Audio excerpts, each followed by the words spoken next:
Hello, welcome to law excellence. Welcome to PIB weekly current affairs.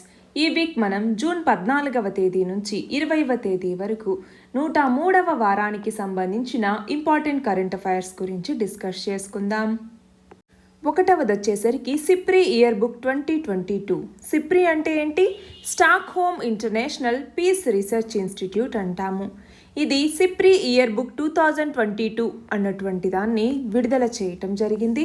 ఇందులో భాగంగా ఏంటి అంటే ఇంటర్నేషనల్ సెక్యూరిటీకి సంబంధించి, అలాగే ఆర్మమెంట్, అలాగే డిజార్మమెంట్, వీటికి సంబంధించి కూడా ప్రస్తుతం ఉన్నటువంటి పరిస్థితిని అంచనా వేయటం జరిగింది. ఇందులో భాగంగా మనం చూస్తే 9 న్యూక్లియర్ ఆర్మ్డ్ స్టేట్స్ అనేవి ఉన్నాయి. అవి ఏంటి? 1 United States, 2 Russia, 3 UK, 4 France, 5 China, 6 India, 7 Pakistan, 8 Israel, 9 North Korea. ఈ 9 కూడా న్యూక్లియర్ ఆర్మ్డ్ స్టేట్స్ అన్నమాట. అయితే మనం చూస్తే ఇవి 2021 జనవరి నుంచి చూసుకుంటే 2022 జనవరికి total number of nuclear weapons అనేవి కొంచెం డిక్లీన్ అయినా కూడా రాబోయే 10 సంవత్సరాల్లో ఇవి ఇంక్రీజ్ అవ్వచ్చు అన్నట్టుగా ఈ ఇయర్ బుక్ చెప్తోంది. ఇందులో భాగంగా మన ఇండియా గురించి చూస్తే మన ఇండియా దగ్గర మొత్తం 160 న్యూక్లియర్ వార్ హెడ్స్ అనేవి జనవరి 2022 నాటికి ఉన్నాయి. న్యూక్లియర్ వార్ హెడ్స్ అంటే ఏంటి? ఇవి ఏంటి అంటే న్యూక్లియర్ ఎనర్జీని ఉపయోగించుకొని ఒక టార్పెడో నుంచి కానీ ఒక మిసైల్ నుంచి కానీ విడుదల చేసేటటువంటి ఎక్స్ప్లోజివ్ హెడ్ని న్యూక్లియర్ వార్ హెడ్ అనేసి పిలుస్తాము. అయితే మనకి సంబంధించి ఆర్మ్స్ని మేజర్గా ఇంపోర్ట్ చేసుకునే దేశాలు మొత్తం 164 ఉన్నాయి. కంట్రీ వైజ్గా చూస్తే 5 లార్జెస్ట్ ఆర్మ్స్ ఇంపోర్టర్స్ ఏవి అంటే 1 Saudi Arabia, 2 India, 3 Egypt, 4 Australia, 5 China. మనల్ని క్వశ్చన్ అడగచ్చు, ఎలాగా? లార్జెస్ట్ ఆర్మ్స్ ఇంపోర్టర్స్లో మన భారతదేశం ఎన్నవ స్థానంలో ఉంది అనేసి. ఎన్నవ స్థానంలో? ఇండియా 2వ స్థానంలో ఉంది. అలాగే న్యూక్లియర్ వార్ హెడ్స్ కూడా మన భారతదేశంలో ఎన్ని ఉన్నాయి? 160 న్యూక్లియర్ వార్ హెడ్స్ అనేవి ఉన్నాయి. అయితే రీజియన్ వైజ్గా చూస్తే మనము చాలా వరకు ఏషియా, ఓషియానియా నుంచే ఎక్కువ సప్లైస్ అనేవి జరుగుతూ ఉంటాయి. మొత్తం టోటల్ గ్లోబల్ సప్లైలో 42% ఏషియా మరియు ఓషియానియా నుంచే జరుగుతాయి. ఆ తర్వాత 33%తో మిడిల్ ఈస్ట్ అన్నటువంటిది ఉంది. అయితే ఇలా ఆర్మ్స్ సప్లయర్స్లో 5 లార్జెస్ట్ సప్లయర్స్ ఏవి అంటే 1 United States, 2 Russia, 3 France, 4 Germany, 5 China. మొత్తం సప్లైలో 76% ఈ 5 దేశాల నుంచే జరుగుతోంది. అయితే న్యూక్లియర్ డిప్లొమసీకి సంబంధించి మనం గుర్తుపెట్టుకోవాల్సినవి ఏవి అంటే 1 treaty on the prohibition of nuclear weapons, TPNW అన్నటువంటిది, 2వది న్యూ స్టార్ట్ పాలసీ, 3వది joint comprehensive plan of action లేదా JCPOA అన్నటువంటిది, 4వది treaty on the non proliferation of nuclear weapons. ఇవి గుర్తుపెట్టుకోవాల్సినవి. నెక్స్ట్ ఆర్టికల్ వచ్చేసి జల్ జీవన్ మిషన్కి సంబంధించి రీసెంట్గా సెంటర్ అన్నటువంటిది 50% రూరల్ హౌస్ హోల్డ్స్కి ట్యాప్ వాటర్ సప్లైని ఇచ్చాము అన్నట్టుగా అనౌన్స్ చేయటం జరిగింది. అసలు ఈ జల్ జీవన్ మిషన్ అన్నటువంటి దానిని చూస్తే 2019లో లాంచ్ చేయటం జరిగింది. ప్రతి పర్సన్కి అంటే రూరల్ హౌస్ హోల్డ్కి సంబంధించినటువంటి ప్రతి పర్సన్కి 55 లీటర్ల మంచినీటిని అందించాలన్నటువంటి లక్ష్యంతో, అది కూడా ఎప్పటికీ 2024 నాటికి అందించాలన్న లక్ష్యంతో ఈ జల్ జీవన్ మిషన్ని 2019లో లాంచ్ చేయటం జరిగింది. ఇది జలశక్తి మినిస్ట్రీ కింద పనిచేస్తుంది. దీని యొక్క ఫండింగ్ ప్యాటర్న్ అనేది ఎలా ఉంటుంది అంటే మనం చూస్తే హిమాలయన్ నార్త్ ఈస్టర్న్ స్టేట్స్కి వచ్చేసరికి 90:10% ఉంటుంది. అలాగే మిగిలిన నార్మల్ స్టేట్స్కి అయితే 50:50% అంటే హాఫ్ ఆఫ్ స్టేట్స్ అనేవి హాఫ్ ఆఫ్ సెంటర్ అనేది ఇస్తుంది. యూనియన్ టెరిటరీస్ అయితే 100% సెంటరే దీనికి ఫండింగ్ అనేది ఇవ్వటం జరుగుతుంది. మన నెక్స్ట్ ఆర్టికల్ వచ్చేసి మాయా టెక్నిక్ ఆఫ్ మెయిజ్ ఫోర్టిఫికేషన్. మనం చూస్తే రీసెంట్గా మాయా ప్రజలు తమ యొక్క అంటే ఈ మెయిజ్ మొక్కజొన్నని నిక్స్టమలైజేషన్ అనేటటువంటి ఒక రసాయన ప్రక్రియతో ఆ మొక్కజొన్నని ఎలా ఫోర్టిఫై చేశారు, అలాగే ఈ మీసో అమెరికాలో ఉన్నటువంటి యుకాటన్ పెనిన్సులా అన్నటువంటి దాంట్లో అంటే యుకాటన్ ద్వీపకల్పంలోని సున్నపు రాయికి సంబంధించి లైమ్ స్టోన్ బెడ్ రాక్ అంటాము. ఆ లైమ్ స్టోన్ బెడ్ రాక్ మీద తవ్వినటువంటి ఆ పిట్స్లో గుంతల్లో ఇండోర్ టాయిలెట్స్ని కూడా వాళ్ళు ఎలా నిర్మించారు అనేటటువంటి ఒక అధ్యయనం అనేది వెలుగులోకి వచ్చింది. అయితే ఇక్కడ మాయాస్ అనేటువంటి ఈ పీపుల్ ఎవరు అనేది చూస్తే, మాయా అనేది మెక్సికో మరియు మధ్య అమెరికాలకు చెందినటువంటి స్థానిక ప్రజలు. వీళ్ళు ఆధునిక యుకాటన్లోను అలాగే క్వింటానా రూ కానీ అలాగే కాంపెచ్చి అన్నటువంటిది కానీ అలాగే టబాస్కో అన్నటువంటిది అలాగే చియాపాస్ ఇది మెక్సికోలో ఉంది. అలాగే మనం చూస్తే గటామలాలోని సౌత్ వార్డ్ రీజియన్లోను బెలీజ్, ఎల్ సాల్వడార్, హోండురాస్ ఇలాంటి ప్రాంతాల్లో వీళ్ళు నివసించే వాళ్ళు. వీళ్ళు అంటే మాయా పీపుల్ మనం చూస్తే ఈ మీసో అమెరికాకి సంబంధించిన క్లాసికల్ సివిలైజేషన్ అంటే సాంప్రదాయ నాగరికతల్లో వీళ్ళు బాగా ప్రసిద్ధి చెందిన వ్యక్తులు అయి ఉండొచ్చు.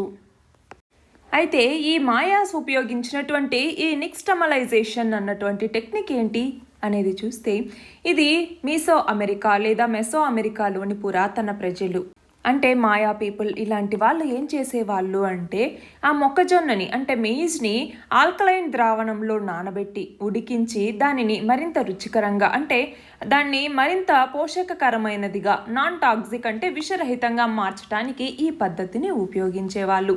అయితే నిక్స్టమల్ అనేటటువంటిది నహువాతల్ వర్డ్ అయినటువంటి నెక్స్టామల్లీ అనేటటువంటి పదం నుంచి వచ్చింది.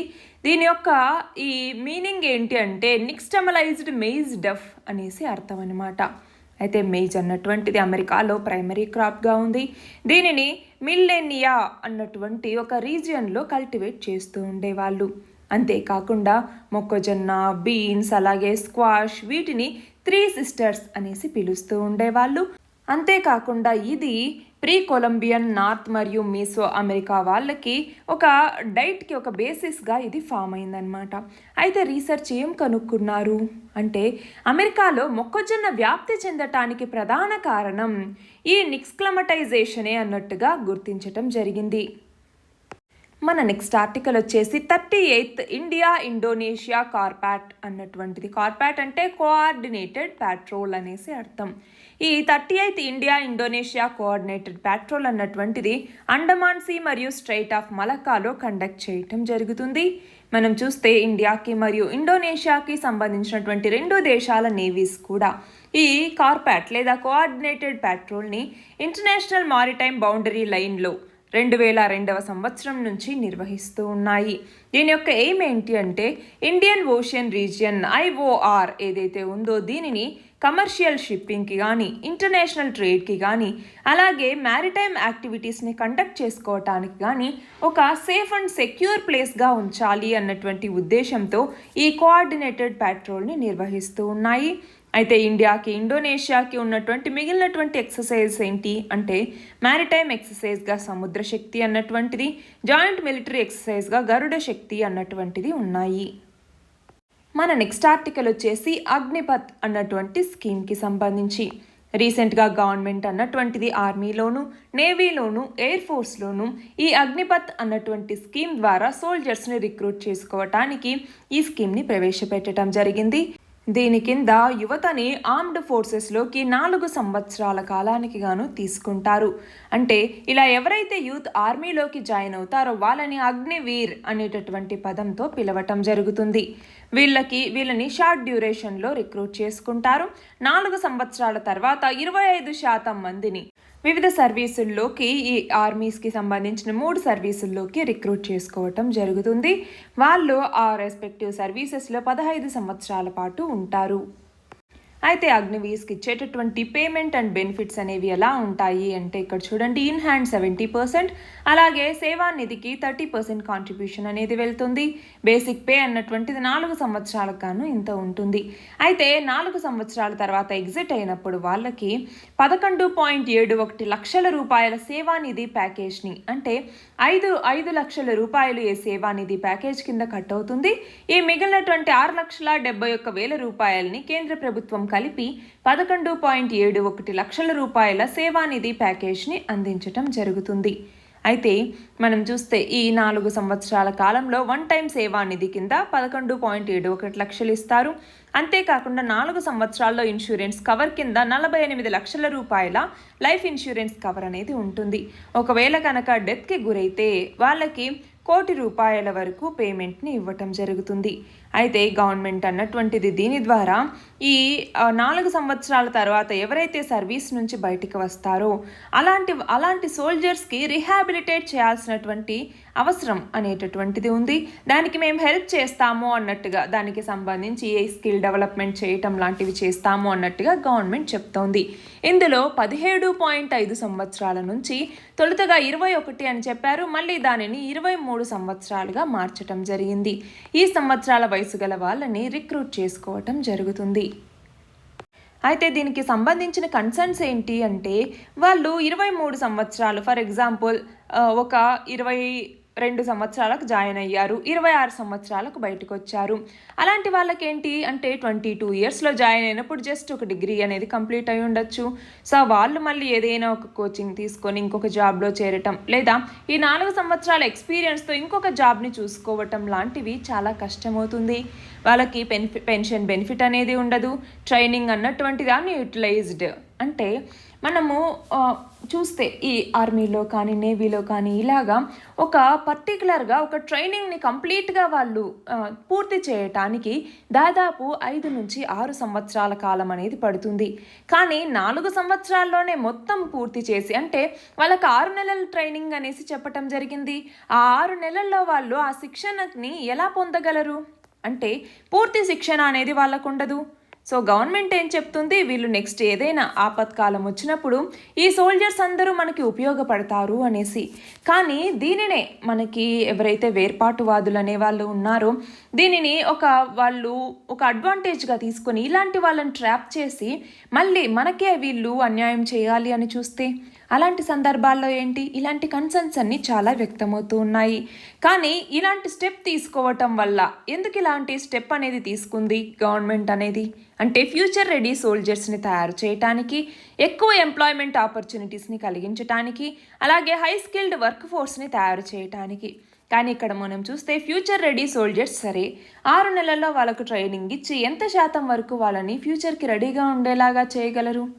రెండవది, వాళ్ళకి ఎక్కువ ఎంప్లాయ్మెంట్ ఆపర్చునిటీస్ని ఇస్తున్నారు. సరే, ఇప్పుడు 1,00,000 నుంచి 1,20,000 మందిని రిక్రూట్ చేసుకున్నారు ఫర్ ఎగ్జాంపుల్ పర్ ఇయర్ అనుకోండి.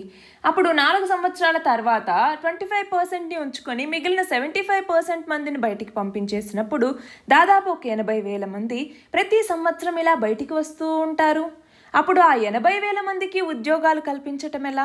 వాళ్ళందరికీ స్కిల్ డెవలప్మెంట్ ఇచ్చి వాళ్ళందరినీ ఇలాగా పనుల్లో పెట్టాలి అంటే ఎలా కుదురుతుంది? సో ఇవన్నీ కూడా దీనికి సంబంధించిన కన్సర్న్స్. సో ఇప్పుడు మనకి సంబంధించి ఏమంటున్నారు చాలామంది నిపుణులు అంటే, దీన్ని కొంత మొత్తంలో అంటే చిన్నగా దీన్ని ప్రవేశపెట్టి దాంట్లో ఉన్న లోటుపాట్లు ఏంటి, ఎంతవరకు ఇది ఎఫెక్టివ్గా పనిచేస్తుంది, ఇలాంటివన్నీ చూసుకొని ఆ తర్వాత ఇంత భారీ మొత్తంలో ఈ పథకాన్ని తీసుకొస్తే బాగుండేది అన్నట్టుగా సజెషన్స్ ఇస్తూ ఉన్నారు. మన నెక్స్ట్ ఆర్టికల్ వచ్చేసి నియో బ్యాంక్కి సంబంధించి. నియో బ్యాంక్ అంటే ఏంటి? ఇది ఒక రకమైనటువంటి డిజిటల్ బ్యాంక్ అన్నమాట. దీనికి ఎలాంటి బ్రాంచెస్ కూడా ఉండవు. అంటే ఇది ఫిజికల్గా ప్రెజెంట్ అయ్యి ఉండదు ఒక స్పెసిఫిక్ లొకేషన్లో. అండ్ నియో బ్యాంకింగ్ అన్నటువంటిది ఎంటైర్గా ఆన్లైన్లోనే ఉంటుంది. ఈ బ్యాంకులు టెక్నాలజీని మరియు ఆర్టిఫిషియల్ ఇంటెలిజెన్స్ని యూజ్ చేసుకొని పర్సనలైజ్డ్ సర్వీసెస్ని కస్టమర్స్కి అందించడం జరుగుతుంది. దాని ద్వారా ఏమవుతుందంటే ఆపరేటింగ్ కాస్ట్ అనేటటువంటిది తగ్గుతుంది.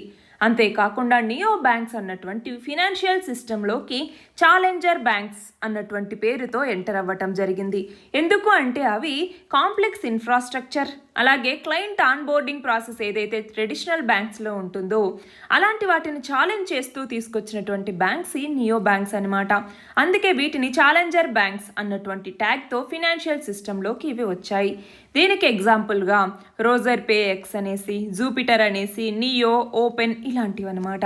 అయితే డిజిటల్ బ్యాంక్కి నియో బ్యాంక్కి ఉన్నటువంటి తేడాలేంటి అంటే, డిజిటల్ బ్యాంకింగ్స్ అన్నటువంటివి ఆన్లైన్ ఓన్లీ సబ్సిడియరీని అంటే ఒక ఎస్టాబ్లిష్డ్ రెగ్యులేటర్ ప్లేయర్కి ఎవరైతే బ్యాంకింగ్ సెక్టార్లో ఉంటారో అలాంటి వాళ్ళకి ఈ ఆన్లైన్ ఓన్లీ సబ్సిడియరీని అందిస్తుంది. అయితే నియో బ్యాంక్ అన్నటువంటిది ఓన్లీ ఆన్లైన్లోనే ఇది ఉంటుంది. అంటే ఎలాంటి ఫిజికల్ బ్రాంచెస్ అనేటటువంటివి ఉండవు. అంతేకాకుండా ట్రెడిషనల్ బ్యాంక్స్తో పార్ట్నర్షిప్ తీసుకొని కానీ లేదంటే ఇండిపెండెంట్గా కూడా ఈ నియో బ్యాంక్స్ అనేవి పనిచేస్తాయి. అయితే దీని యొక్క రెగ్యులేషన్ ఏంటి అంటే ఇండియాలో ఆర్బీఐ దీనికి పర్మిషన్ ఇవ్వలేదు. సో ఇలాంటి బ్యాంకులు వేరేటటువంటి బ్యాంకులతో పార్ట్నర్షిప్ తీసుకొని ఏవైతే లైసెన్స్డ్ సర్వీసెస్ అందిస్తూ ఉంటాయో అలాంటి వాటి మీద ఆధారపడాల్సి వస్తోంది. అయితే దీనికి సంబంధించి అసలు వీటిని తీసుకురావాల్సినటువంటి నీడ్ ఏంటి అనేది మనం చూస్తే స్మార్ట్ ఫోన్ పెనట్రేషన్ అన్నటువంటిది అంటే 2020 నాటికి మన ఇండియాలో స్మార్ట్ ఫోన్ పెనట్రేషన్ రేట్ 54% ఉంది. ఇది 2040 నాటికి 96% పెరుగుతుంది. అంటే ఒక 80% పాపులేషన్ దగ్గర ఒక బ్యాంక్ అకౌంట్ ఉన్నా కూడా ఫినాన్షియల్ ఇంక్లూజన్ లెవెల్స్ అన్నటువంటివి చాలా వరకు ఇంప్రూవ్ అవుతాయి. సో అప్పుడు అందరూ స్మార్ట్ ఫోన్ వాడుతూ ఉన్నప్పుడు ఆన్లైన్ బ్యాంకింగ్ సేవలు అన్నటువంటివి కూడా మరింత విస్తృతమవుతాయి. కాబట్టి ఈ నియో బ్యాంక్స్ అవసరం అనేది ఏర్పడుతుంది. దీనికి ఉన్నటువంటి ఛాలెంజెస్ ఏంటి? రెగ్యులేటరీ హర్డిల్స్ అనేవి ఉన్నాయి, ఇంపర్సనల్ లిమిటెడ్ సర్వీసెస్ అనేవి, డేటా ప్రైవసీ కానీ ఇవన్నీ దీనికి ఉన్నటువంటి ఛాలెంజెస్. అయితే అడ్వాంటేజెస్ ఏంటి అంటే తక్కువ కాస్ట్ అనేది అవుతుంది, కన్వీనియంట్గా మనం మొబైల్లో నుంచే ఆపరేట్ చేసుకోవచ్చు, స్పీడ్గా అయిపోతుంది, ట్రాన్స్పరెన్సీ అనేది ఉంటుంది, డీప్ ఇన్సైట్స్ అనేవి దీని యొక్క అడ్వాంటేజెస్. అయితే ఇక్కడ చూడండి, డిజిటల్ బ్యాంక్ అలాగే నియో బ్యాంక్ ఇవి రెండు సేమ్ కావు. ఎందుకు అని అంటే రెండు కూడా మొబైల్ ఫస్ట్ అప్రోచ్ అనేది ఫాలో అవుతున్నా కూడా డిజిటల్ ఆపరేటింగ్ మోడల్స్ రెండు చాలా డిఫరెంట్గా వర్క్ చేస్తాయి. మన నెక్స్ట్ ఆర్టికల్ వచ్చేసి వరల్డ్ ఎల్డర్ అబ్యూస్ అవేర్నెస్ డేకి సంబంధించి. ఈ world elder abuse awareness day ఎప్పుడు జరుపుకుంటాము? జూన్ 15వ తేదీన. ఈ రోజును పురస్కరించుకొని social justice and empowerment ministry అన్నటువంటిది ఒక రిపోర్ట్ని state of elderly people in India అనేటటువంటి పేరు మీదట ఒక రిపోర్ట్ని విడుదల చేయటం జరిగింది. అసలు ఎల్డర్ అబ్యూస్ అంటే ఏంటి? ఏదైనా ఒక రిలేషన్షిప్లో నమ్మకం అనేది ఉన్నప్పుడు దానివల్ల ఒక సింగిల్ లేదా ఒక రిపీటెడ్ యాక్ట్ వల్ల లేదంటే వాళ్ళ యొక్క అప్రాప్రియేట్ యాక్షన్ వల్ల ఒక ఓల్డర్ పర్సన్కి కనుక ఆ ట్రస్ట్ నమ్మిన దానికి వాళ్ళకి హామ్ లేదా డిస్ట్రెస్ని కనుక కాజ్ చేస్తే దానిని ఎల్డర్ అబ్యూస్ అనేసి పిలుస్తాము. ప్రతి సంవత్సరం వరల్డ్ ఎల్డర్ అబ్యూస్ అవేర్నెస్ డేని జూన్ 15వ తేదీన జరుపుకుంటాము. దీనిని అఫీషియల్గా యునైటెడ్ నేషన్స్ జనరల్ అసెంబ్లీ అన్నటువంటిది 2011వ సంవత్సరంలో ఈ డేని జరుపుకోవాలి అన్నట్టుగా రికగ్నైజ్ చేయటం జరిగింది. 2022కు సంబంధించి థీమ్ ఏంటి? Digital equity for all ages అన్నటువంటిది.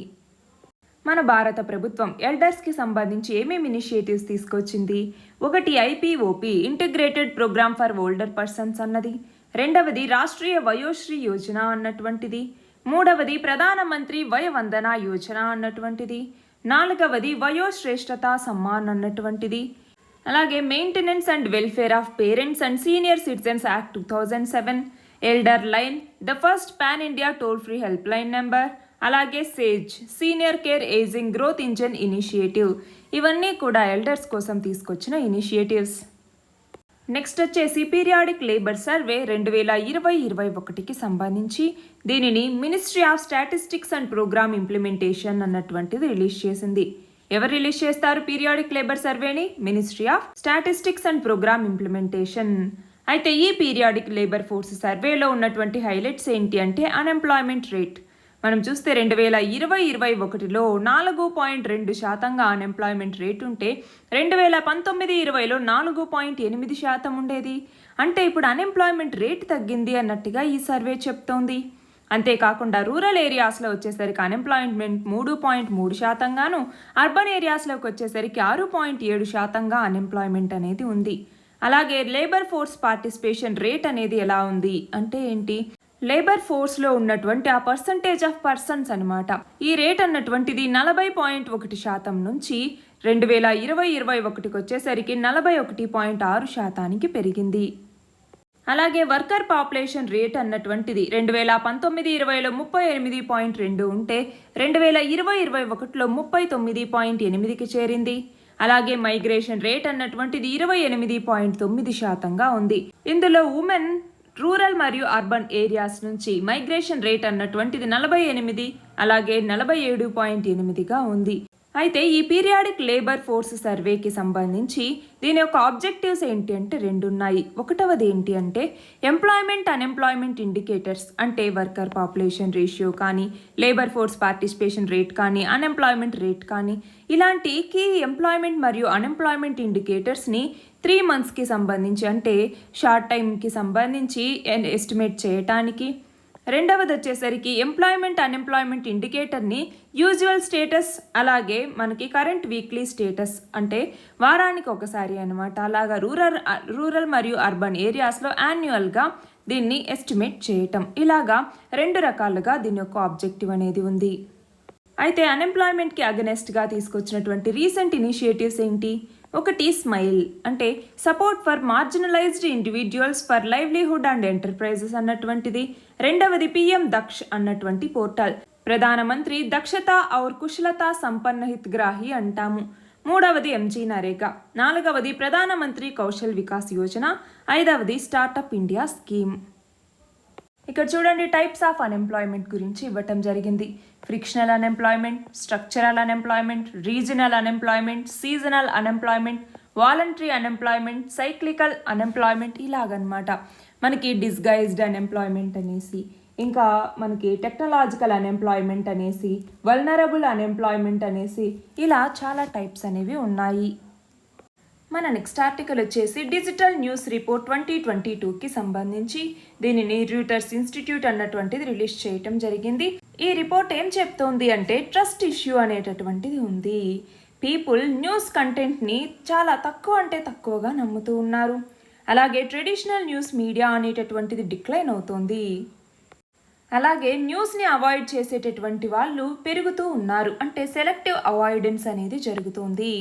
అలాగే డిజిటల్ సబ్స్క్రిప్షన్లో గ్రోత్ అనేటటువంటిది పెరుగుతోంది. అలాగే యాక్సెస్ వే, అంటే మనకి స్మార్ట్ ఫోన్ అన్నటువంటిది ఒక డామినెంట్గా తయారైంది. ఇప్పుడు మొబైల్ ఉన్నటువంటి వాళ్ళు పొద్దున్న లేవగానే న్యూస్ని చూస్తూ ఉన్నారు. అలాంటిది పొద్దున్న 9ంటికి 7ంటికి టీవీని పెట్టి మరీ న్యూస్ చూసే వాళ్ళు ఎవరున్నారండి? చాలా తక్కువైపోయింది. సెలెక్టివ్ అవాయిడెన్స్ అంటే ఏంటి? మనకి చాలామంది ప్రజలు వార్తల్ని చూస్తూ ఉన్నారు, కానీ చూడని వాళ్ళు ఎవరైతే ఉన్నారో వాళ్ళ ఆ నెంబర్ అనేటటువంటిది పెరిగిపోతూ ఉంది. అంటే వీళ్ళు ఈ న్యూస్కి ఎక్స్పోజ్ అయ్యేటటువంటి ఆ టైంని, ఆ లిమిట్ని పెంచుకుంటూ పోతూ ఉన్నారు. దాన్నే సెలెక్టివ్ అవాయిడెన్స్ అనేసి పిలుస్తాము. మనం చూస్తే 2017వ సంవత్సరం నుంచి కూడా బ్రెజిల్లో అయితే గనక 54% మంది, అలాగే మనకి ఈ యూకేలో వచ్చేసరికి 46% మందిలో వార్తల ఎగవేత లేదా సెలెక్టివ్ అవాయిడెన్స్ అన్నటువంటిది దాదాపు 2 పెరిగింది. మనకి ఇలా ఈ అవాయిడెన్స్కి సంబంధించి రీజన్స్ ఏంటి అంటే, ఒకటి ఈ రిపిటేటివ్ న్యూస్ అన్నటువంటిది. మనకి చూస్తే ఈ కోవిడ్-19 ఈ టైంలో వచ్చేసరికి ఎస్పెషల్గా పాలిటిక్స్ గురించి, అలాగే కోవిడ్-19 గురించి న్యూస్ అన్నటువంటిది రిపిటేటివ్గా వేస్తూ ఉన్నారు, అదొకటి. రెండవది, ఈ వార్తలు విని అలసిపోయి వదిలేసినటువంటి వాళ్ళు ఉన్నారు. ట్రస్ట్ ఇష్యూస్ అనేవి ఉన్నాయి. అలాగే మూడ్ మీద నెగిటివ్ ఎఫెక్ట్ పడటం వల్ల వదిలేసిన వాళ్ళు ఉన్నారు. ఆర్గ్యుమెంట్స్కి దారి తీసిన దానివల్ల వదిలేసిన వాళ్ళు ఉన్నారు. అలాగే ఈ పవర్లెస్నెస్ అన్నటువంటి ఫీలింగ్కి దారి తీసి వదిలేసిన వాళ్ళు ఉన్నారు. న్యూస్ చూడడానికి టైం లేనటువంటి వాళ్ళు, అలాగే వీటిని సరిగ్గా అర్థం చేసుకోలేనటువంటి వాళ్ళు. ఈ అన్ని రీజన్స్ వల్ల ఈ అవాయిడెన్స్ అన్నటువంటిది పెరుగుతూ వచ్చింది. మన నెక్స్ట్ ఆర్టికల్ వచ్చేసి పృథ్వీ 2 మిసైల్కి సంబంధించి రీసెంట్గా India surface to surface nuclear capable short range ballistic missile అయినటువంటి పృథ్వీ 2 దీనికి సంబంధించినటువంటి ట్రయల్ని సక్సెస్ఫుల్గా కంప్లీట్ చేయటం జరిగింది. అయితే ఇంతకు ముందు కూడా ఇంటర్మీడియట్ రేంజ్ బాలిస్టిక్ మిసైల్ అయినటువంటి అగ్ని 4 అన్నటువంటి దాన్ని టెస్ట్ చేయటం జరిగింది. ఇది దాదాపు 4000 కిలోమీటర్ల వరకు ట్రావెల్ చేయగలదు. అయితే ఈ పృథ్వీ 2 అన్నటువంటిది ఇండిజినస్గా డెవలప్ చేసినటువంటి surface to surface missile short range ballistic missile లేదా SRBM మిసైల్ అనేసి అంటాము. ఇది 250 నుంచి 300 కిలోమీటర్ల వరకు దీని రేంజ్ అనేటటువంటిది ఉంది. 1 టన్ను పేలోడ్ని ఇది మోసుకెళ్లగలదు. పృథ్వీ 2 అన్నటువంటిది single stage liquid fuelled missile. మనకి క్వశ్చన్స్ అడిగేటప్పుడు ఎలా అడుగుతారండి, దీని యొక్క రేంజ్ 500 కిలోమీటర్స్, ఇది 2 టన్నుల వరకు క్యారీ చేయగలదు పేలోడ్ని అనేసి అడిగినప్పుడు మనకి దీని యొక్క లిమిట్స్ అనేవి తెలిసుండాలి. అలాగే పృథ్వీ 2 అన్నటువంటిది ఇక్కడ single stage liquid fuelled missile అనేసి చెప్తున్నాము. అక్కడ 3 స్టేజ్డ్ లిక్విడ్ ఫ్యూయల్డ్ మిసైల్ అనేసి అడిగారనుకోండి, సో అప్పుడు మనం మిస్టేక్ అవ్వకుండా ఆన్సర్ చేయగలిగి ఉండాలి. అలాగే దీన్ని ఎవరు డెవలప్ చేశారు? DRDO అన్నటువంటిది IGMDP అంటే ఏంటి? Integrated guided missile development programme అన్నటువంటి దాని కింద దీనిని డెవలప్ చేసింది. ఇంటిగ్రేటెడ్ మిసైల్ డెవలప్మెంట్ ప్రోగ్రామ్, దీనిని మినిస్ట్రీ ఆఫ్ డిఫెన్స్ అన్నటువంటి తీసుకురావటం జరిగింది. దీని కింద ఏంటి అంటే కొన్ని మిసైల్స్ని డెవలప్ చేయటం జరిగింది. ఈ ప్రాజెక్ట్ 1982-83లో APJ అబ్దుల్ కలాం గారి లీడర్షిప్లో ఈ ప్రాజెక్ట్ స్టార్ట్ అయింది. ఈ మిసైల్ ప్రోగ్రామ్ 2008లో కంప్లీట్ అయింది. అంటే దీని కింద ఏవైతే ఈ కొన్ని మిసైల్స్ని కాంప్రహెన్సివ్ రేంజ్గా తయారు చేయాలనుకున్నారో వాటిని తయారు చేసేశారు. ఇప్పుడైతే వాటికి సంబంధించి ఎక్స్టెండెడ్ రేంజ్ వర్షన్స్ని ఇప్పుడు తయారు చేస్తున్నారు. ఈ IGMDP లేదా integrated guided missile development programme కింద 5 రకాల మిసైల్స్ని డెవలప్ చేయటం జరిగింది. అవి ఏంటి అంటే పృథ్వీ, అగ్ని, Trishul, Akash, Nag అన్నటువంటివి.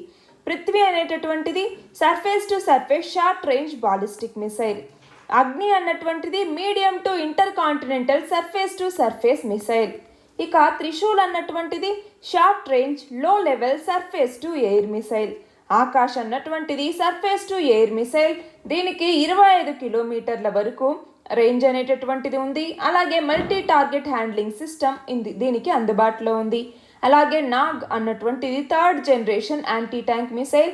Fire and forgot model మీద ఇది పనిచేస్తుంది. టాప్ అటాక్ చేయటం జరుగుతుంది. నెక్స్ట్ ఆర్టికల్ వచ్చేసి భారత్ గౌరవ్ స్కీమ్కి సంబంధించి ఇండియా యొక్క మొదటి ప్రైవేట్ ట్రైన్ని భారత్ గౌరవ్ స్కీమ్ కింద ప్రారంభించటం జరిగింది. ఎక్కడి నుంచి? కోయంబత్తూర్ నుంచి. ఈ ట్రైన్ అన్నటువంటిది కొన్ని హిస్టారికల్ డెస్టినేషన్స్ని, అంటే ఆ రూట్లో కొన్ని హిస్టారికల్ డెస్టినేషన్స్ని కలిగి ఉంది. అంటే మన యొక్క కల్చరల్ హెరిటేజ్ని ప్యాసింజర్స్కి పరిచయం చేసేలాగా భారత్ గౌరవ్ స్కీమ్ కింద ఫస్ట్ ప్రైవేట్ ట్రైన్ని మొదలుపెట్టారు. మనం చూస్తే 2021 నవంబర్లో దీన్ని లాంచ్ చేయటం జరిగింది. ఈ స్కీమ్ కింద ట్రైన్స్ ఇప్పుడు 3rd సెగ్మెంట్ని కూడా పొందాయి. అంటే ఇప్పటి వరకు ప్యాసింజర్ సెగ్మెంట్స్ అనేసి అలాగే గూడ్స్ సెగ్మెంట్స్ అనేసి 2 రకాలు ఉండేవి. ఇప్పుడు 3వది వచ్చేసరికి టూరిజం సెగ్మెంట్ అన్నటువంటిది కూడా వచ్చింది. అయితే ఇది థీమ్ బేస్డ్ టూరిస్ట్ సర్క్యూట్ ట్రైన్స్గా దీన్ని అనౌన్స్ చేయటం జరిగింది. ఇందులో ప్రైవేట్ ప్లేయర్స్ ఉంటారు, IRCTC కూడా ఉంటుంది. అయితే ఇలాంటి ఒక స్కీమ్ తీసుకురావటం వల్ల ఉన్న బెనిఫిట్స్ ఏంటి అంటే, ఒకటి, ఈ ట్రైన్స్ అన్నటువంటిది ఇండియా యొక్క కల్చరల్ హెరిటేజ్ని అలాగే మ్యాగ్నిఫిషియంట్ హిస్టారికల్ ప్లేసెస్ ఏవైతే ఉన్నాయో వాటిని ప్రపంచానికి తెలియజేయటానికి ఇది ఉపయోగపడుతుంది. అలాగే మన యొక్క టూరిజం పొటెన్షియల్ని పెంచడానికి కూడా ఇది ఉపయోగపడుతుంది. అయితే మన ఇండియాలో టూరిజం అనేది ఎలా ఉంది అనేది చూస్తే మనకి మన యొక్క కంట్రీ యొక్క ఎకానమీకి గ్రోత్కి కూడా టూరిజం అన్నటువంటిది ఉపయోగపడుతుంది. World travel and tourism council యొక్క రిపోర్ట్ ప్రకారం ట్రావెల్ అండ్ టూరిజం ఇండస్ట్రీ యొక్క కాంట్రిబ్యూషన్ అన్నటువంటిది మన GDPలోకి వచ్చేసరికి ఈ 2020లో $121.9 బిలియన్ ఉంది. ఇది 2028 నాటికి $512 బిలియన్ పెరుగుతుంది అనేసి అంచనా. అంతేకాకుండా ఇండియాలో ఈ టూరిజం ఇండస్ట్రీ అన్నటువంటిది డైరెక్ట్గా ఈ GDP కాంట్రిబ్యూషన్ అన్నటువంటిది మనం చూస్తే 2019 నుంచి 2028 వరకు యాన్యువల్గా 10.35% పెరుగుతుంది అన్నట్టుగా ఎక్స్పెక్ట్ చేస్తూ ఉన్నారు. అంతేకాకుండా travel and tourism competitiveness report 2019లో ఇండియా 140 దేశాలకు గాను 34వ ర్యాంక్ని ఈ టూరిజంకి సంబంధించి దీని యొక్క ఫీల్డ్ ఇంప్రూవ్మెంట్ కోసం చేస్తున్నటువంటి ఎఫర్ట్స్ పరంగా మొత్తం 140 దేశాలకు గాను 34వ ర్యాంక్ని మన భారతదేశం పొందింది. మన నెక్స్ట్ ఆర్టికల్ వచ్చేసి 24th ఏషియాన్ ఇండియా మీటింగ్కి సంబంధించి రీసెంట్గా 24వ ASEAN India senior officials meeting అన్నటువంటిది ఢిల్లీలో జరిగింది. మనం చూస్తే ఇండియా మరియు ఏషియాన్ 30వ యానివర్సరీని సెలబ్రేట్ చేసుకుంటూ ఉన్నాయి. ఇంతకుముందు 2nd ASEAN digital ministers meeting అన్నటువంటిది ఇండియాలో జరిగింది. అప్పుడు 2 సైడ్స్ కూడా India ASEAN digital work plan 2022ని ఈ ఫీల్డ్కి సంబంధించి ఒక కొలాబరేషన్తో వర్క్ చేయాలి అన్నట్టుగా డిసైడ్ చేసుకోవటం జరిగింది. అయితే ఏషియాన్ లేదా association of south east Asian nations అన్నటువంటి దాన్ని చూస్తే ఇది ఒక రీజనల్ గ్రూపింగ్. ఎకనామిక్, పొలిటికల్ మరియు సెక్యూరిటీ కోఆపరేషన్ని ప్రమోట్ చేసుకోవటానికి ఈ ఏషియాన్ అన్నటువంటి దాన్ని తీసుకురావటం జరిగింది. ఎప్పుడు 1967వ సంవత్సరం బ్యాంకాక్లో ఆగస్టులో దీన్ని ఎస్టాబ్లిష్ చేయటం జరిగింది. థాయిలాండ్ అన్నటువంటిది ఏషియాన్ డిక్లరేషన్ లేదా బ్యాంకాక్ డిక్లరేషన్ అన్నటువంటి దాని మీద సైన్ చేయటం జరిగింది. అయితే ఈ ఏషియాన్లో ఫౌండింగ్ ఫాదర్స్గా ఎవరెవరు ఉన్నారు అంటే ఇండోనేషియా, మలేషియా, ఫిలిప్పైన్స్, సింగపూర్ మరియు థాయిలాండ్ 5 దేశాలతో ఈ ఏషియాన్ అన్నటువంటిది మొదలైంది. ఇప్పుడు ఏషియాన్లో ఎన్ని దేశాలు ఉన్నాయి? 10 దేశాలు ఉన్నాయి. ఇక్కడ చూడండి మెంబర్స్ ఎవరెవరు ఉన్నారు. Brunei, Cambodia, Indonesia, Laos, Malaysia, Myanmar, Philippines, Singapore, Thailand మరియు వియత్నాం. ఇవన్నీ కూడా ఒక ఆర్గనైజేషన్గా ఏషియాన్గా మారాయి. అయితే ఏ ఏ రంగాల్లో కోఆపరేషన్ అనేది ఉంది అంటే economic cooperation, political cooperation, financial assistance, connectivity, socio cultural cooperation మరియు డిఫెన్స్ కోఆపరేషన్. ఇవన్నీ కూడా భారత్కి ఏషియాన్ కంట్రీస్కి మధ్య ఈ ఏరియాస్లో అన్నింటిలో కూడా కోఆపరేషన్ అనేటటువంటిది ఉంది. మన నెక్స్ట్ ఆర్టికల్ వచ్చేసి I2U2 ఇనిషియేటివ్కి సంబంధించి. ఈ I2U2 ఇనిషియేటివ్స్ కింద ఇండియా, ఇజ్రాయెల్, UAE మరియు US ఈ 4 కూడా ఫస్ట్ వర్చువల్ సమిట్ని జూలై 2022లో నిర్వహించబోతున్నాయి. అయితే ఏంటి I2U2 అన్నటువంటి ఇనిషియేటివ్? I2 అంటే ఇండియా మరియు ఇజ్రాయెల్, U2 అంటే UAE మరియు US అన్నటువంటివి.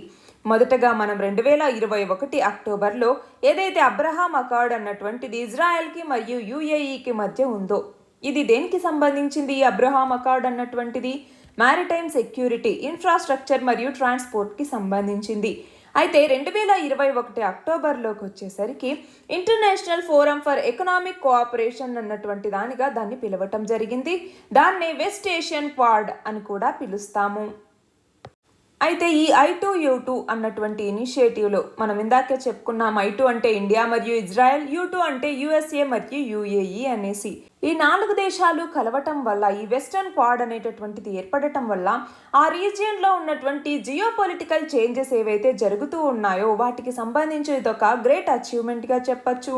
అంతేకాకుండా ఇది వరల్డ్ మొత్తానికి సంబంధించి వాళ్ళ యొక్క పార్ట్నర్షిప్ని స్ట్రెంథెన్ చేసుకోవటానికి, అలాగే వాళ్ళ యొక్క అలయన్సెస్ని మళ్ళీ రీఎనర్జైజ్ చేసుకోవటానికి అంటే రీవైటలైజ్ చేసుకోవటానికి కూడా ఇది ఉపయోగపడుతుంది.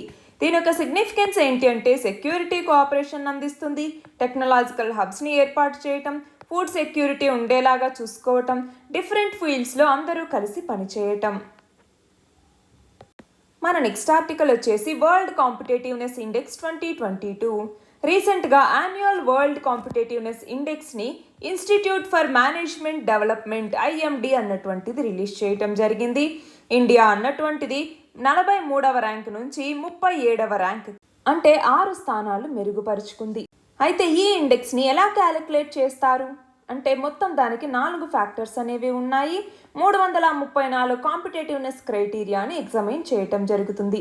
అవి ఏంటంటే economic performance, government efficiency, business efficiency మరియు ఇన్ఫ్రాస్ట్రక్చర్. అయితే ఈ వరల్డ్ కాంపిటేటివ్నెస్ ఇండెక్స్లో టాప్లో ఏ దేశం ఉంది? డెన్మార్క్ అన్నటువంటిది ఉంది. మన భారతదేశం 37వ పొజిషన్లో ఉంది. మన నెక్స్ట్ ఆర్టికల్ వచ్చేసి టైప్ 1 డయాబెటీస్కి సంబంధించి. రీసెంట్గా ICMR Indian council of medical research అన్నటువంటిది టైప్ 1 డయాబెటీస్కి సంబంధించి డయాగ్నోసిస్ ఏంటి, ట్రీట్మెంట్ ఏంటి మరియు దాన్ని మేనేజ్ చేయడానికి సంబంధించి కొన్ని గైడ్ లైన్స్ని ఇష్యూ చేయటం జరిగింది. ICMR అన్నటువంటిది ఎస్పెషల్గా ఇలా టైప్ 1 డయాబెటీస్ మీద ఇలాంటి గైడ్ లైన్స్ని ఇష్యూ చేయటం ఇదే తొలిసారి. అయితే డయాబెటీస్ లేదా చక్కెర వ్యాధి అంటాము. ఇది నాన్ కమ్యూనికబుల్ డిసీజ్ అంటే ఒకరి నుంచి ఇంకొకరికి సోకదు. ఇది ప్యాంక్రియాస్ అన్నటువంటిది మనకి సరిగ్గా ఇన్సులిన్ని అంటే కావాల్సినంత మోతాదులో ప్రొడ్యూస్ చేయకపోయినా, లేదా బాడీ అన్నటువంటిది ఇన్సులిన్ని సరైనటువంటి మోతాదులో యూజ్ చేసుకోకపోయినా అంటే ప్రొడ్యూస్ చేసిన దాన్ని తగినంత మోతాదులో వాడుకోకపోయినా కూడా వాళ్ళకి డయాబెటీస్ అన్నటువంటిది వస్తుంది. అయితే డయాబెటీస్ ఎన్ని రకాలు అంటే ఒకటి టైప్ 1 డయాబెటీస్ అన్నటువంటిది, దీన్నే జువనైల్ డయాబెటీస్ అని కూడా పిలుస్తూ ఉంటాము. రెండవది టైప్ 2 డయాబెటీస్, మూడవది జెస్టేషనల్ డయాబెటీస్ అనేసి 3 రకాలుగా ఉన్నాయి. అయితే ఈ డయాబెటీస్ యొక్క ఇంపాక్ట్స్ ఏంటి అనేసి చూస్తే ఇది మేజర్గా 5 ఆర్గాన్స్ మీద ఎఫెక్ట్ చూపిస్తుంది.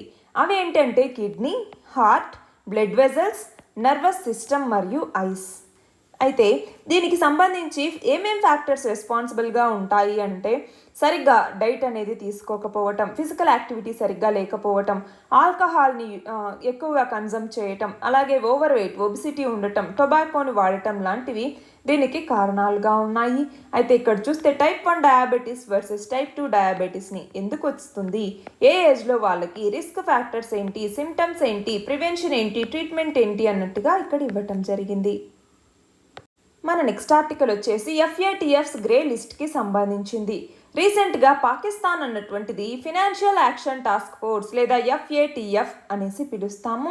అయితే మనం చూస్తే ఈ కంట్రీని గ్రే లిస్ట్ నుంచి మేము తొలగించవచ్చు అన్నట్టుగా చెప్పడం జరిగింది. అంటే ఏంటి, FATF అన్నటువంటిది పాకిస్తాన్ని గ్రే లిస్ట్లో ఉంచాలా లేదా అన్నటువంటిది ఈ అక్టోబర్లో బెర్లిన్లో జరిగేటటువంటి ప్లీనరీ సెషన్లో నిర్ణయించటం జరుగుతుంది. అయితే పాకిస్తాన్ అన్నటువంటిది 2018 జూన్ నుంచి కూడా ఈ గ్రే లిస్ట్లో ఉంది. అసలు ఈ ఫినాన్షియల్ యాక్షన్ టాస్క్ ఫోర్స్ అనేది ఏంటి, ఇది ఒక ఇంటర్ గవర్నమెంటల్ బాడీ. ఇది ఏం చేస్తుంది అంటే ఇంటర్నేషనల్గా ఏవైతే ఫినాన్షియల్ క్రైమ్స్ అన్నటువంటివి జరుగుతాయో, అవి టెర్రరిజంకి దారి తీస్తాయో అలాంటి వాటికి సంబంధించి కొన్ని స్టాండర్డ్స్ని సెట్ చేయటం జరిగింది. FATFని 1989 సంవత్సరం జూలైలో G7 సమ్మిట్ ఏదైతే ప్యారిస్లో జరిగిందో అప్పుడు దీన్ని ఎస్టాబ్లిష్ చేయటం జరిగింది. అయితే ఇనీషియల్గా దీనిని మనీ లాండరింగ్ని కంబాట్ చేయటానికి, దానికి సంబంధించిన మెజర్స్ని డెవలప్ చేయడానికి తీసుకొచ్చినా కూడా తర్వాత దీన్ని టెర్రరిజంకి కూడా విస్తరించారు. దీంట్లో కంపోజిషన్ ఏంటి అంటే FATF అన్నటువంటిది మొత్తం ఇప్పుడు 37 మెంబర్ జ్యూరిస్డిక్షన్స్, అలాగే 2 రీజనల్ ఆర్గనైజేషన్స్ అంటే యూరోపియన్ కమిషన్ అలాగే గల్ఫ్ కోఆపరేషన్ కౌన్సిల్ని కలిగి ఉన్నాయి. అయితే ఇండియా అన్నటువంటిది 2010 సంవత్సరం నుంచి ఈ FATFలో మెంబర్గా ఉంది. దీని యొక్క హెడ్ క్వార్టర్స్ వచ్చేసరికి ప్యారిస్. మనం చూస్తే organisation for economic cooperation and development OECD headquarters ఎక్కడైతే ఉందో అక్కడే దీని సెక్రటేరియట్ కూడా ఉంది. అయితే ఇది ఎన్ని లిస్టులను జారీ చేస్తుంది అంటే 1 గ్రే లిస్ట్, 2 బ్లాక్ లిస్ట్ అన్నటువంటిది. ఇక్కడ చూడండి FATF అంటే ఏంటి, దీని యొక్క సిగ్నిఫికెన్స్ ఏంటి, దీని యొక్క ఫంక్షన్స్ ఏంటి, ఇందులో ఉన్న బ్లాక్ లిస్ట్ ఏంటి, గ్రే లిస్ట్ ఏంటి అన్నట్టుగా ఇక్కడ ఇవ్వటం జరిగింది. మన నెక్స్ట్ ఆర్టికల్ వచ్చేసి world day to combat desertification and droughts. ఎప్పుడు జరుపుకుంటాము, జూన్ 17వ తేదీని world day to combat desertification and డ్రాట్స్గా జరుపుకుంటాము. Ministry of environment, forest and climate change అన్నటువంటిది దీన్ని సెలబ్రేట్ చేస్తుంది. అయితే ఈ సంవత్సరం థీమ్ వచ్చేసరికి rising up from drought together అన్నటువంటిది. ఇది ఏంటి అంటే మన యొక్క ప్లానెటరీ ఎకోసిస్టమ్స్కి సంబంధించి డిజాస్టర్స్ కాన్సిక్వెన్సెస్ని అవాయిడ్ చేయటానికి మనం తొందరగా ఏదో ఒక యాక్షన్ తీసుకోవాలి, దానికి సంబంధించినటువంటి నీడ్ని గురించి ఇది తెలియజేస్తుంది.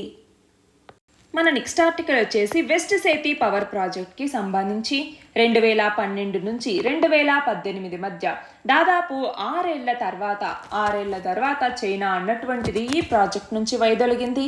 అలా వైదొలిగిన దాదాపు 4 సంవత్సరాల తర్వాత మన భారతదేశం ఈ వెస్ట్ సేతి హైడ్రో పవర్ ప్రాజెక్ట్ని టేక్ ఓవర్ చేసుకుంది, అంటే స్వాధీనం చేసుకుంది.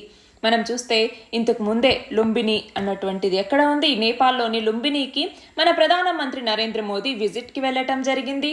దేని సందర్భంగా, బుద్ధ జయంతి సెలబ్రేషన్ సందర్భంగా. అప్పుడు నేపాల్ అన్నటువంటిది మన ఇండియాని ఈ వెస్ట్ సేతి హైడ్రో పవర్ ప్రాజెక్ట్లో ఇన్వెస్ట్ చేయండి అన్నట్టుగా అడిగిందనమాట. దానికి మన భారతదేశం ఒప్పుకుంది. ఈ వెస్ట్ సేతి పవర్ ప్రాజెక్ట్ అనేటటువంటిది 750 మెగావాట్ల హైడ్రో పవర్ ప్రాజెక్ట్. దీనిని సేతి అన్నటువంటి రివర్ మీద మనకి చూస్తే నేపాల్ యొక్క ఫార్ వెస్టర్న్లో దీన్ని నిర్మిస్తూ ఉన్నారు. అందుకే వెస్ట్ సేతి అనేటటువంటి పేరుని పెట్టడం జరిగింది. మన లాస్ట్ ఆర్టికల్ వచ్చేసి రెన్యూవబుల్స్ 2022 గ్లోబల్ స్టేటస్ రిపోర్ట్ లేదా GSR 2022 అంటాము. ఈ రిపోర్ట్ని ఎవరు రిలీజ్ చేశారు అంటే REN21 అంటే renewable energy policy network for the 21st century అన్నటువంటిది. ఈ REN21 అన్నటువంటిది గ్లోబల్ కలెక్టివ్ రెన్యూవబుల్ ఎనర్జీకి సంబంధించి. ఇందులో సైంటిస్టులు, గవర్నమెంట్స్ అంటే ఇండియా కానీ, అలాగే నాన్ గవర్నమెంటల్ ఆర్గనైజేషన్స్, అలాగే ఇండస్ట్రీలోని మెంబర్స్ ఇవన్నీ కూడా ఉంటాయి. అయితే అసలు ఏంటి రెన్యూబుల్స్ 2022 గ్లోబల్ స్టేటస్ రిపోర్ట్ లేదా జిఎస్ఆర్ 2022 ఏంటి అంటే ఈ రెన్యూబుల్స్ 2022 గ్లోబల్ స్టేటస్ రిపోర్ట్ అన్నటువంటిది పునరుత్పాదక ఇంధన రంగంలో సాధించినటువంటి పురోగతిని డాక్యుమెంట్ చేయటం జరుగుతుంది. అలాగే రెన్యూబుల్ బేస్డ్ ఎకానమీ కానీ లేదా సొసైటీ కానీ అఫోర్డ్ చేసేటటువంటి ఈ ఆపర్చునిటీస్ గురించి కూడా ఇందులో హైలైట్ చేయటం జరుగుతుంది. ఇందులో ఇండియా యొక్క పర్ఫార్మెన్స్ ఎలా ఉంది అంటే రెన్యూబుల్ ఎనర్జీకి సంబంధించి ఇండియా అన్నటువంటిది చైనా మరియు రష్యా తర్వాత రెన్యూబుల్ ఎనర్జీ ఇన్స్టాలేషన్స్లో 3వ ర్యాంకుని పొందింది. హైడ్రో పవర్ కెపాసిటీకి సంబంధించి మన యొక్క ఇండియా అన్నటువంటిది 2022లో మొత్తం 843 మెగావాట్ల హైడ్రో పవర్ కెపాసిటీని పొందింది.